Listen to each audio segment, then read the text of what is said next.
Бәріңе сәлем, құрметті көрермендер. Сіздермен Юник блог арнасы және де мен Бейбарыс. Біз бастаймыз.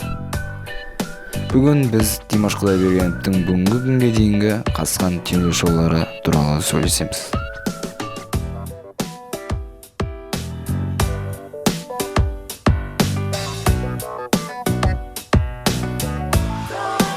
Ең бірінші қатысқан телешоуы Еларнадағы Саз әлемі бағдарламасы.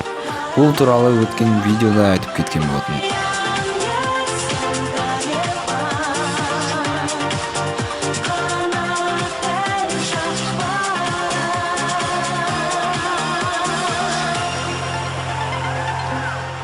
Қазір сахнаға шығатын әншінің фамилиясы да, аты да крутой. Иә, кім болды екен ол?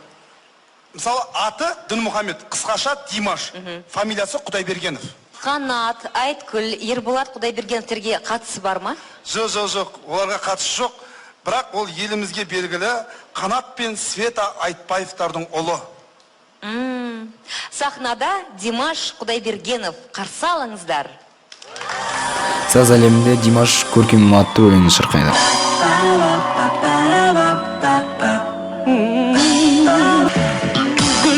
Шақтамына сезім сырақтарыла ғашықты шырын өремін.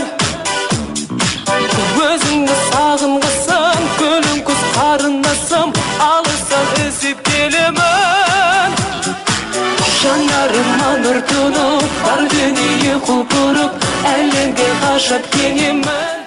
Осы бағдарламадан кейін бір жыл өткен соң, 2014 жылы осы өлеңге, яғни көркем өлеңіне клип түсіреді.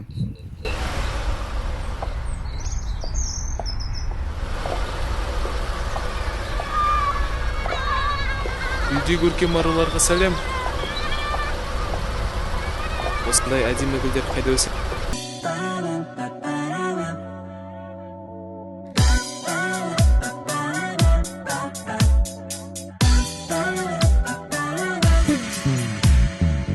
Гүл көктем шақтамына сезім сыр ақтарыла ғашықтық жырын өремін. Өзіңді сағынғасын, күлім күз қарындасым, алыстан іздеп келемін. Жанарыма нұр тұнып, бар дүние құлпырып, әлемге ғашап енемін. Риясыз із карманым, даланың қызғалдағын бір саған арнап теремін.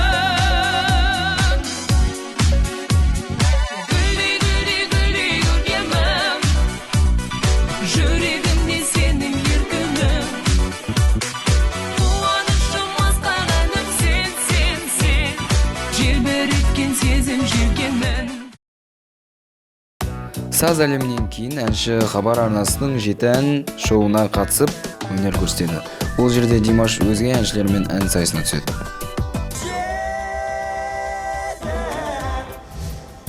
Сенеге мені айыптайсың жарығым. Кінәлама мені, мұңая да қуана да білем. 7 ән шоуынан кейін қатысқан телешоуы орталық хабар. Ол шоуға әнші ата-анасы әйгілі Қанат пен Света Айтбаевтермен бірге қатысады.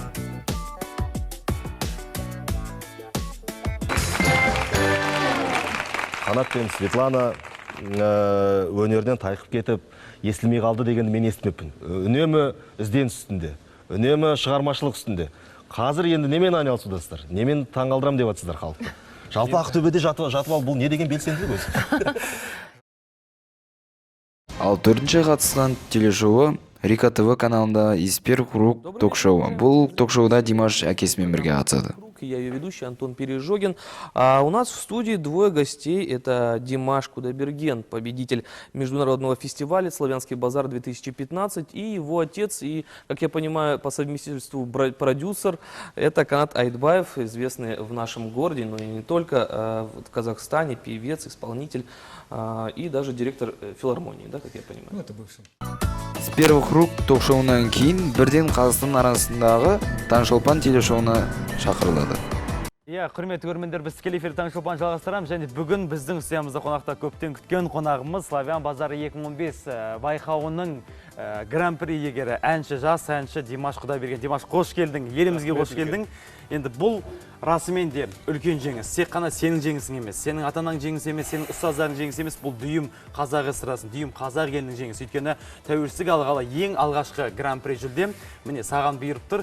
Шын жүректен өзіңді Қазақстан ұлттық телеарнасы және қазақ елінің атынан құттықтаймыз. Димаш, жеңісің құтты болсын. 15 осы дәл осы конкурсқа қатысу деген ұсынысты ең алғашында кім тастады, кімнің қолдауы болды, кімнің идеясы болды бұл байқауға қатысу?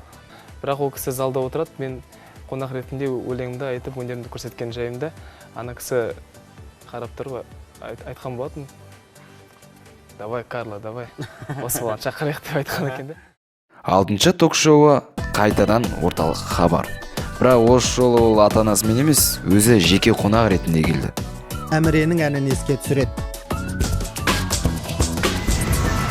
Ендеше қарсы алыңыздар. Қазақ ұлттық өнер университетінің студенті, Қазақстан Республикасының дарын мемлекеттік жастар сыйлығының лауреаты, Славян базары 2015 фестивалінің гран-при жүлдегері Димаш Құдайбергенов. Қарсы алыңыздар. Қош келдің, Димаш. Орталық хабарда өзімді тағы да көргенімізге шексіз қуаныштамыз.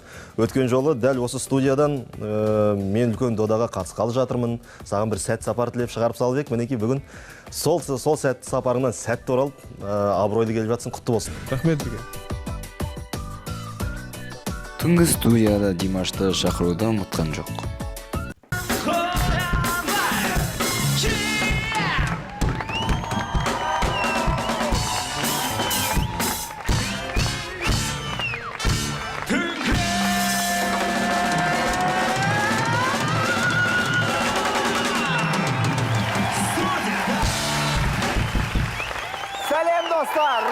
Рахмет. Жас әнші Димаш Құдайбергенов осы уақытқа дейін қазақтар талмай келе жатқан Славянский базар байқауында гран-при иеленді. Гран-приге құттықтаймыз, Димаш. Құрметті достар, Славянский базар байқауының жеңімпазы бүгін бізде студиямызда. Қошеметпен қарсы алайық. Димаш туралы айтатын болсақ, Димаш көптеген байқаулардың жеңімпазы. Ол мысалға Мекин Азия жас қанат 2012, Восточный базар 2012 байқаулардың жүлдегері, және де осы жылы жаңа айтып кеткендей Белоруссияда өткен Славянский базар байқауының гран-при иегері Димаш Құдайбергенов.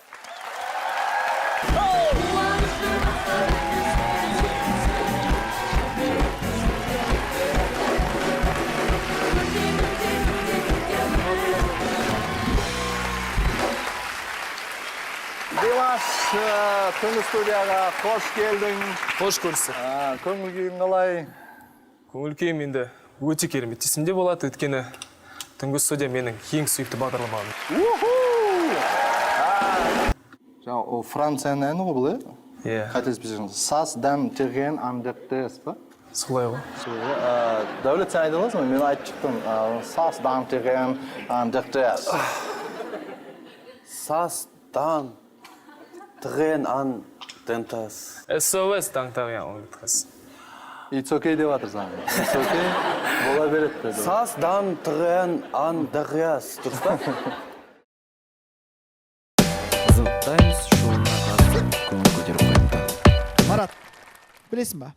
Қазір мен бір атты атаған кезде, мына залдағы қыздардың барлығы шыңғырады. Біз жариялайын деп тұрған жігіт сахнаға шығып ән шырқаған кезде, мына жерде барлық қыздардың шыңғырығынан да қатты шыңғырады. Керемет дауыс иесі Димаш Құдайберген! Славян базары сайысында сіз бас жүлде, яғни гран-приді алғаныңыз барлығымызға аян қошеметтеп қояйық. Гран-при! Ал енді біздің бағдарлама келгеннен кейін міндетті түрде келген қонақтар бізбен бірге шағын эксперимент жасайды. Иә? Иә, қазіргі таңда барлығымыз жақсы білетін әуендер бар, қазақшасы бар, орысшасы бар, классикаға айналған әуендер бар. Біздің Қызық Таймс лабораториясы осы әндерді жаңаша өңдеп, мәтінін өзгертіп, оған сәл-пәл көңіл күй қосатын әдеті бар. Иә, мәтінмен бірге әннің де мағынасы өзгерді кішкене. Сондықтан сіздің дауыс қабілетіңізге байланысты, құрметті Димаш, арнайы ән жазған болатынбыз сізге. Орындауға дайынсыз ба? Әлбетте. Ендеше, қадірмен достар, мына мәтін бойынша керемет Витас деген біздің қазақ бауырымыздың әні. Сөздері біздікі, әні Витастікі. Орындайтын Димаш Құдайберген. Қарсы алыңыздар!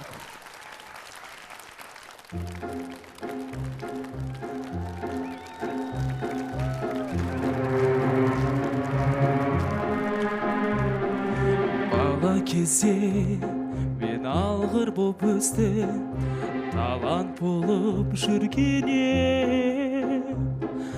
Таусым керемет, мықты болса да, айғайлау төсек. 7 жаста мектебіме барды, әліппені үйренді. Әліппе үйренді. Бірінші әріп қандай деп еді, бұлай деп айтты мұғалім. Қандай әріп?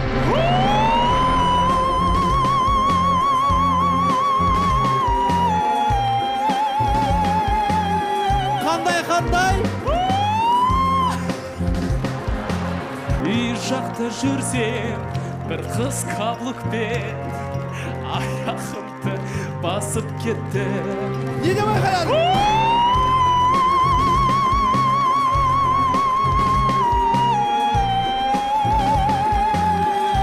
Ана қыздың жүрегі ауырып жатыр.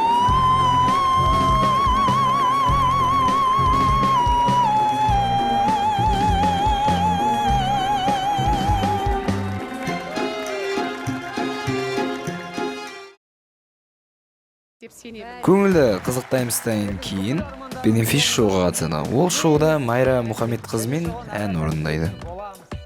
Сізді бір өте үлгі тұтатын жас таланттардың бірі ақтөбелік бауырымыз Димаш отыр. Қош келдің, Димаш. Шын жүректен өзімді бақытты адам санаймын, өйткені өзімнің сүйікті әншім бүкіл күллі әлемді мойындатқан, күллі әлемнің сүйікті әншісіне айналған Майра апайымыздың осынау кереметті Бенефис шоуында бой көрсеткенім үшін өзімді өте бақытты жан санаймын. Сол сияқты мен Димашқа да сол сөзді айттым. Айналайын бауырым, бар да әлемге бар, басқа жерге конкурстарға барып өзіңді дәлелдеп кел деп. Мінекей жаңағы конкурстан келді бүкіл концерттерге шақырып айтқанда енді сүйіс. Сосын Астана ТВ арнасында аналар шоуына анасы Светлана Айтбаевамен бірге қатысады.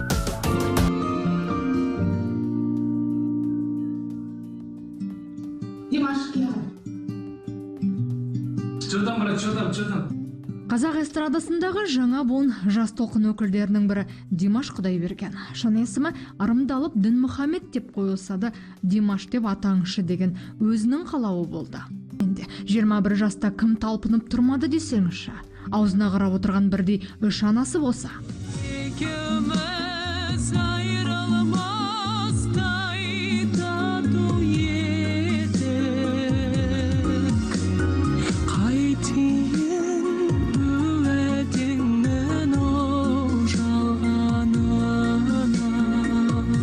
Димашты мама дейтін себебі, Димаш туғаннан кейін енді Света ол кезде жас болды, оқып жатыр, Светаға көмектесейін, оқуын күндізгі бөлімде бітіріп алсын, ұйқысы тыныш болсын деп, Димашты өзімнің қасыма алып, өзім бақтым. Бір үйде тұрдық қой бәрімізде енді. Заңдылық сияқты осылай. Үлкен баланы, немерені бауырымызға тартпай, сол ата-әжесінің баласы десек, тіпті өзімізге де жеңіл сол. Шынын айтқанда. Қайтадан Димаш Құдайберген Бенефис шоуға қатысады. Бірақ бұл жолы шоудың қонағы өзі болады. Славян базары байқау енді сөзін шыны керек, мен бағымды ашқан байқау. Сол жерде Қазақстан деп айтылған кезде сөйлей алмай қалдым.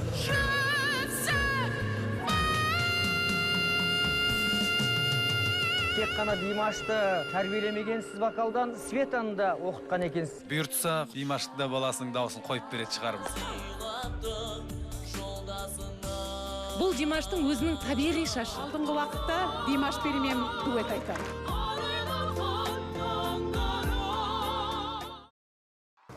Міне, құрметті көрермендер, біздің уақытта аяқталып қалды.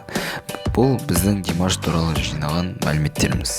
Сіздермен болған мен Бейбарыс, және де бұл Юник Блог арнасы. Бәріңізге қош сау бол деймін.